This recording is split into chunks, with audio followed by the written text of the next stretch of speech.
Okay, welcome back to another Dynodaze video. Jensen is busily strapping this FN2 Civic that we're going to tune today.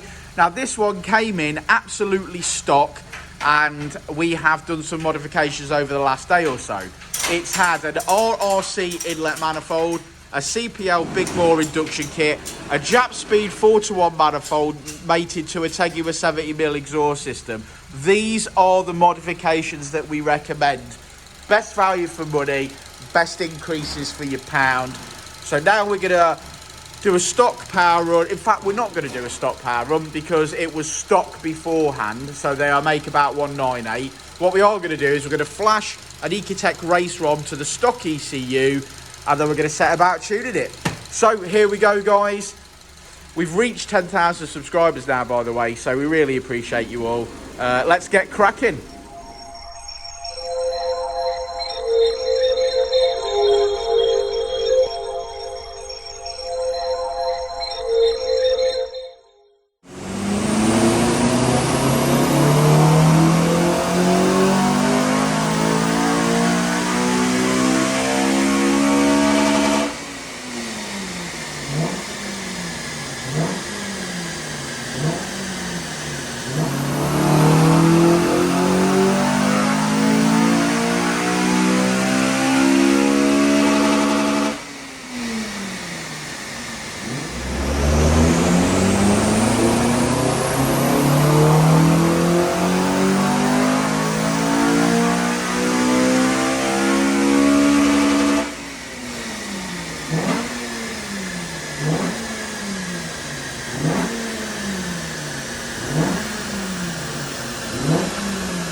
Lovely warm in here, Rich. Lovely warm. Just get me. I had it set to 22. Yeah. You're not cold, are you? It wasn't 22 out there, mate. Wasn't it? No. You're trying to suggest that it's been freezing overnight. It's our first frost of the year. The workshop was freezing cold and the fan was supercharging that cold, crisp air for you. Yeah. But you know what I call that, don't you? That is karma, because you sit all day in the office with a heater on, and I have to work out in a freezing cold workshop. So what we're doing is then it's role reversal. You have to stand out there in the freezing cold for I don't have to. for a bit of time doing what you're doing, and then I sit in here just set nice to 22. Lovely, mate, lovely. I think that cancels it. That cancels our karma out between the two of us there. Absolutely lovely, delightful. Yeah. I'm so happy for you. Yeah. My hands are a funny colour. Can you let me cry in a minute, mate? I need ambulance. I need ambulance. I need ambulance. Right. Yeah, FN2. FN2. Now, this car, this young man, Adam, he came to our last Honda meet at Dynodaze, and he felt a little intimidated by all the amazing cars that we'd already worked on and modified and tuned.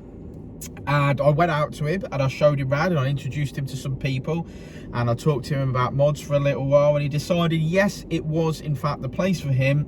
He was made to feel welcome and comfortable, and we described what we wanted to do to his car to make some power, and he took all that advice on board, and he did do exactly as told. To be fair, we said what parts we thought were going to make the most power, what was the best value for money, and yes, he gave us that mandate from a completely stock car to where it is right this second. Now Richard will explain exactly what parts we fitted to it. Yeah, car totally bone stock, so stock map, stock exhaust, stock cap, stock induction kit. So this car, we could all assume, was 198 brake horsepower, 200 brake horsepower. We didn't run it in standard form, literally because we do it with standard. Yeah. So we didn't see the point in doing that. We got a lot to do yesterday, so we did sort of get cracking and get on with it. We did fit a Japspeed 4:1 manifold. We fitted a Tegua. We fitted a Tegua 70mm catback system. We fitted a RRC inlet manifold with standard throttle body and the CPL big boy induction kit with battery relocation.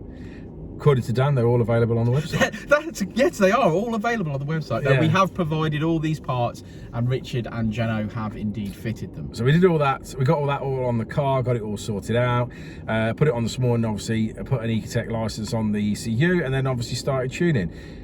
Me and Dan are now of the impression that the RRC is 100% making the best power on these cars. It's the manifold to go for. Yeah, we've been using we've used M2s, we've used Skunk 2 Pro series. I've got an M2 on mine. Dan's got an M2 on his.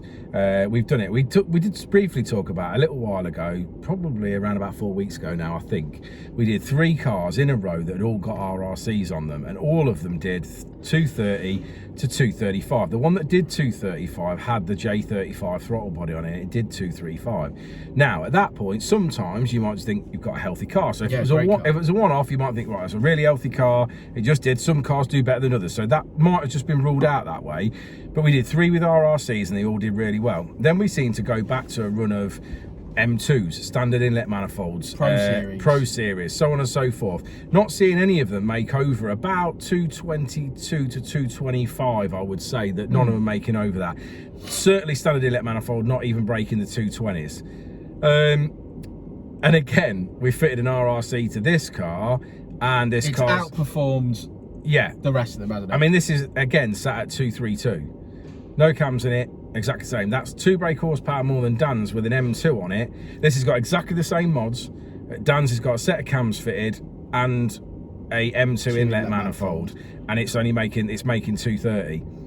And this car's made 232 without the cams. Identical mods with the RRC and no cams. So I'm having to believe that these RRCs are making more power than any other manifold. So this is what we're going to do. Just to prove it, just to rule it out, we have ordered and we are going to fit the RRC, not with a different throttle body, just as it is, like for like, swap out the M2 inlet manifold and put in the RRC manifold and just see where we are. Well, it will make a big difference. It will give us a direct comparison for you, won't it? Because the cams are in and we're done at 230. Now, if we change the RRC and then we end up at 240, we know that manifold was worth 10 brake horsepower. You know what I mean? Which is obviously significant. You know, it's a massive thing. It's significant because it is a bolt-on. Yeah, it is a bolt on. My point is, you're already buying an inlet manifold and bolting it on like Dan has with his M2, for example. If you can pick a different one and make 10 brake horsepower extra, or you know, in that sense. Now, the price difference, there might be a £250 price difference between the two items, but for 10 brake horsepower on an NA car, 250 quid is cheap. But what I'm saying is, you're already investing somewhat in an inlet manifold anyway. You've got to pay to fit it. Because you got to pay to, you got to buy it and you got to pay to fit it. So my point is, you might as well put if there is one that outperforms all the others, that's the one you want to be fitting, just bolt it on. Because it's there for when you want to go cams. Yeah, or whatever you want to do with it, you know, supercharged, whatever. So, like I say, we're leaning towards it. We'll have a little bit more data today because we've got a second car here that's got, again, an RRC on it with the CPL induction kit, Jap Speed 4-to-1 manifold, but it's got the 2.5 inch M2 system on it. So we don't expect that car to do as well as this car. No, we don't. But what I'm saying is, if it still makes high 220s, then we know that it's doing all right, because that system on a Skunk 2 would only do low 220s. Yeah. So we will know the difference sort of pretty much straight off the bat. But like I say, we are going to do that direct comparison on Dan's 100%. That probably will be the week leading up to Christmas. We booked some time off. Not necessarily booked ourselves time off from the workshop, but we booked ourselves time off from customer jobs to do little jobs that we need to get done. Silly little things like painting workshop floors and stuff, and boring stuff that no one's interested in, I'm sure. But little jobs like that, and obviously jobs that I'm not doing. Yeah, and then obviously we can get the. I'm not doing that. You mentioned painting the workshop floor and tidying up, but I'm not doing that. Well, you could tidy your office up then. I will, yeah, I will do that. I will look after the office. You've got a Geno to be wiping these walls down. And it just so happens... Your office will take you a month to clean up in there. I know. There's stuff in my office that I don't even know I've got. Yeah. But also, we'll have a Geno to wipe the walls down after Skiller Turbo come this weekend. Yeah, I'm really concerned about that. I don't know whether to have the Dynodaze cell's door shut and mess the dyno cell up, which I don't want to do because then we've got to clean it off, or they mess the main wall up because in the workshop. They don't half roll some coal. Yeah, or have them in the main workshop and then it all going in the main workshop and I've got to deal with it. Let them have it in the main workshop. They can all breathe it in. It's their mess. They can breathe it in. Yeah, but then the whole workshop's covered in crap we've got to clean up. So it's a catch-22, innit? Well, I'm going to have a think about that as the week goes on. I might just ban them. Yeah, you're not coming. Merry Christmas. Yeah, Merry Christmas, you're not coming. Right, let's look at this graph. Come on then, let's have a look. Okay, so there is the final graph. It's looking pretty good, and we finish on 232 brake horsepower, which is 197 at the wheels. I've got to believe, as Richard said, that it's the RRC. That's the best modification for these cars. So we're going to go with the code word of RRC. Yeah, on the YouTube comments, RRC, if you bothered to get to this part of the video, thank you very much. Thanks for helping us get to 10,000 subscribers. It means a lot to us. It took a little while, but we're there now, so thanks ever so much. It's thanks to you guys and your support. I'm going to get my coat back on now because I'm freezing, and we'll catch you all on the next video. Peace out. I'll say it again. Life moves pretty fast.